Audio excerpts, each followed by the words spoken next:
اگلا سوال یہ محمد شفیق خان صاحب داروا مہاراشٹرا سے، انہوں نے پوچھا ہے مولانا بہت سارے لوگ تراویح کی نماز میں پیچھے کی صفوں میں بیٹھے ہوئے ہوتے ہیں اور جیسے ہی حافظ صاحب رکوع میں جاتے ہیں ویسے ہی وہ تمام لوگ کھڑے ہو کر رکوع میں شامل ہو جاتے ہیں، تو ایسی صورت میں نماز پڑھنا کیسا ہے؟ بھائی ہمارے محمد شفیق صاحب، نماز بشاشت کے ساتھ، اللہ کی رضا کے ساتھ، اس کی خوشنودی کے لیے پڑھنے والی چیز ہے، یہ زور زبردستی نہیں ہے اور یہ ٹارگٹ کے لیے بھی نہیں ہے۔ آپ نے ٹارگٹ پورا کر دیا 20 رکعت تراویح کا، یا آپ نے اپنا فگر کمپلیٹ کیا، یہ اس کے لیے نہیں ہے۔ نماز اللہ کی رضا کے لیے ہے، اور جن کے دلوں میں خوشنودی ہوتی ہے وہ پھر ایک ایک رات میں 200 رکعت نوافل بھی پڑھتے ہیں۔ 20 رکعت تراویح تو ان کے لیے کوئی معنی نہیں رکھتی۔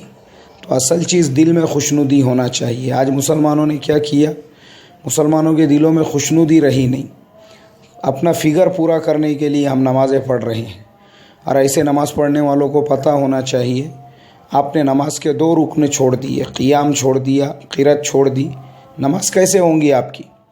اور ایک آدھا آدمی مجبور ہے، جو مجبوری کی حالت میں مسجد میں جلدی میں پہنچا، اس کو اجازت ہے رکوع میں شامل ہونے کی۔